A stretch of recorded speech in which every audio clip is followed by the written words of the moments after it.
Josh Harris has finally laid down the hammer at a very early hour, I might add. That press release came out at 6:30 in the morning. They wanted to make sure they were the belle of the ball of the day.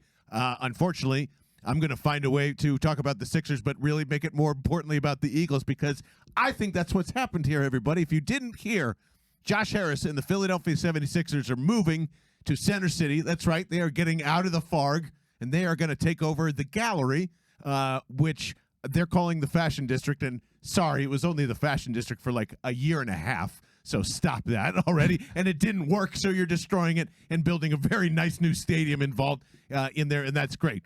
All right, Vince Quinn, when you saw the headlines, you're like, okay, great. Did you think about the Eagles at all? Because I did immediately as soon as that headline came out. No, the first thought for me was sadness. And oddly enough, I got quoted by NBC. Sadness? Yes, wistfulness, John. I was thinking about it was NBC Sports Philly picked up my tweet and put it in an article. It was the headline of their article. Because you're pretty. Well, yeah, I was in the sunflower costume too from earlier in the season, so that played well. But yeah, because for me, it's like what I've loved so much about Philly is that South Philly Stadium complex is the most Philly experience you can have, I think. Like, to be down there on a certain night, especially when, I don't care what two teams it is, when you've got any two teams that are playing, but especially those moments when it's like, it's a Phillies game over here, it's an Eagles game over here, Taylor's shaking his head, but he's wrong. That synergy, like, that getting that energy of all those people in one place and how electric it can get is special to me. I love that. If it's Flyers and Phillies, no one cares.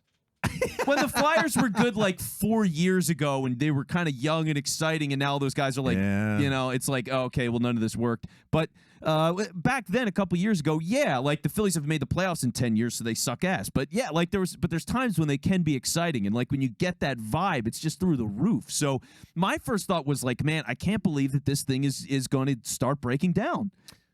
Yeah, first of all, I'm glad that just for what it's worth, I'm glad the Sixers aren't moving to Camden. And who knows, maybe that still happens and they pull a fast one or something like that. But if this stays hold, I am quite happy because I feel as though this is the most opportune time for the Philadelphia Eagles, who unfortunately, Vince Quinn, built a stadium 2 years before the iPhone came out. So it's going like, hey, oh, man, shoot. And then you're looking at SoFi Stadium, and then you're looking at all these new huge stadiums being built around the NFL. I bet you Jeffrey Lurie couldn't be happier that the Philadelphia 76ers are heading to Center City, because now here it comes where I believe the tinfoil hat could become a regular theory, and I'd like to start that right now because it's the offseason of the block party. It's never happened the whole time in the history of the show. You've never had a single tinfoil hat theory. No, Taylor, take a note of that. We're now starting John's tinfoil hat theories. Yes, okay, yes. It's official finally today. There we go. We've been dying. I think that if I'm the Flyers, I'm shaking my boots. More importantly, if I'm Comcast, which owns the Flyers in that building, I'm shaking in my boots, because at any time, if the Sixers end up winning a championship, let's just say, and put that good thoughts in everyone's head, I think that would probably increase the timeline of that stadium being built, because Josh Harris is Josh Harris and he's filthy rich and whatever.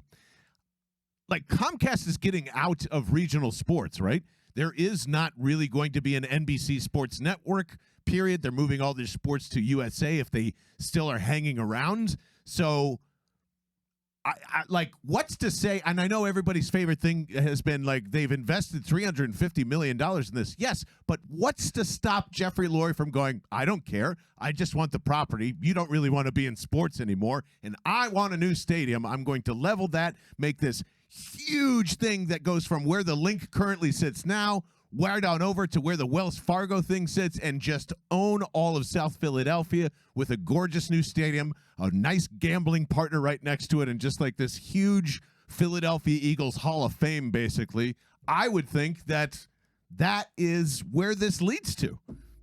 Like, by 2028, you bet your bottom dollar that the Eagles are building a new stadium, because by then it'll be 30 some odd years old. And that was exactly when like the vet started breaking down, and shout out to Jeff Kerr for saying that to me this morning as we were talking about all this. But I think the Eagles own that plot somehow. And let's take it a step further. Okay.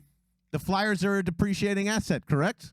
Yes, depreciated already. Like, So man. if Josh Harris doesn't somehow pull the trigger and just buy the Flyers outright, which would make more sense, or that makes Jeffrey Lurie's job much easier, but I think Jeffrey Lurie should go and buy the Flyers right now. Just like if Snyder owned two teams, he owned the Sixers and the Flyers, why can't Jeffrey Lurie just hand off to your favorite friend Julian and say, Julian, go run the Eagles. I'm going to go run the Flyers with my new other co-owner, and like you could own the city that way too. Okay, if starter kit Julian Lurie, what he gets is the Flyers to learn the ownership gig hands on, and then he took over the Eagles. I kind of love that. I do. I kind of love that. It's insane, but I love it. Also, the idea of them buying the space makes a lot of sense then, because yeah, I mean, look, if the Sixers are getting out of there, what are the Flyers going to do? I mean, hockey arenas are generally smaller. You could probably build something, you know, who knows where they put Give it. residency to Taylor Swift for like, I don't know, 200 nights. As somebody who was previously in the top 5% of Taylor Swift listeners on Spotify, John, God. yeah, I've got a problem. Not surprising. We've got a lot of problems over here in our block party. Yeah, Send help. I was at a Backstreet concert a week ago. Oh God, that's right. That was hilarious. That was so funny. I have no regrets. It was the best $30 I could spend on a Thursday. It was really funny. But yeah, like seeing how all that could shape out. And here's the other thing too. Let's say the Eagles on the other side, they do go somewhere else. They move the stadium. They're anywhere. I mean, they go to the Northeast. They're in Camden. They're in Delaware. They're wherever they end up going. Now that this is opened up, they've got the opportunity here to more gracefully exit South Philly. Because everything else around, if you're looking at all these plays, they could go to Newark. Who cares? Like wherever they go, they've got the opportunity now to go, oh, well, the Sixers are leaving South Philly. They're leaving the complex. It's okay for them. So now That's it's a good easier. point, like too. it softens the blow. So if I'm the Eagles, I look at that and go, this is great. It's easier for us to go anywhere we want to go. And all these teams are moving. I mean, the Chicago Bears, they're moving to like an hour outside of Chicago because they bought a racetrack. So they bought a racetrack. They're going to convert it. They can do whatever they want, build the whole facility around it. That's where the league's going. That's where sports are going. Taylor, I saw you giggling over there. What were you giggling about? I was just imagining the new Sixer Stadium in the middle of Cotton Ave in the Northeast, as if that's not the most dangerous area to drive your car already. Kensington. We're going to go to K&A. And they're going to have the Flyers play at K&A. Yeah. Cotton might be worse. Yeah. Like driving-wise? Yes. Driving-wise. Well, with the 30 lanes that don't get anywhere, Codman's brutal. Yeah. I do not miss that drive. By the way, shout out to Ryan Meehan in the Discord along with us. He would his wife would go to 200 out of the 200 Taylor Swift nights. So I think there would be a lot of us there. There we go. It's not that bad of an idea. Someone with taste. I think this is going to be a mass exodus from what we know from the South Philadelphia complex, right? I mean, there's really only and shout out because we're going to be right next to it at the Navy Yard, and there's more on that in a second. But outside of that, there isn't really a ton, going on there, and nor do we. Well, here is one interesting thing that I think you pointed out at dinner, which I don't think a lot of people have thought of. Sixers fans not being able to tailgate in the parking lot is going to be weird. It's right? chaos. Like it's going to spill out on the streets. So like, where are you going to hang out before a Sixers game? Wait, do they tailgate? I would figure, especially later in the season, right? Like October, you could but the season essentially starts in November, so that's not really tailgating weather so much. But March, April, May, the Sixers can't make it to June, but if they did. Tailgate scenes would be insane. If it's in Center City now, I mean, honestly, the closest they got the Hard place, Rock. It's right there. there. You go. Hey. But the other spot that you can go to that makes the most sense is Independence Mall. Are we going to have people tailgating at Independence Mall every day? Well, there's they can't. They're not going to tolerate that. It's a state park, I think. Don't they have that beer garden that's down there? That's like 5 blocks away. Independence Beer Garden the is one there. off Market, yeah. Yeah, so that's right next to Independence Mall. But I think it's only open for so many parts of the year because it's outside. So for most of the season, you're not going to be able to go there And like that's the problem. So the tailgating thing is going to get really messy, and nobody wants to really go to a bar all that often before the game. You know, it's like, especially if it's a smaller thing like a Sixers game where they have 1 million of them. I wondered, like, this is my other question too. Do you feel as though the link needs to be redone? Like I've never there for some reason there's a lot of people that were standing up for the link today, and I'm kind of back and forth on it. Like, it has no charm. It never did. It's a good stadium. But like, You just said it had no charm. I know. no, that's what I'm saying. That's what I'm saying. There's no charm to it. It's still a good stadium in terms of like the structure. Okay, there's great viewing points. There really isn't a bad seat. The concessions are really good. I feel like the Eagles do an awesome job of, at the gates, the tickets, all that stuff. I don't feel like my experience is being ruined, but it doesn't have a snarl. One big complaint that we've always kind of said since the vet left, and it's loud, but it's not loud enough. It's like you cheer in that place, and it's like,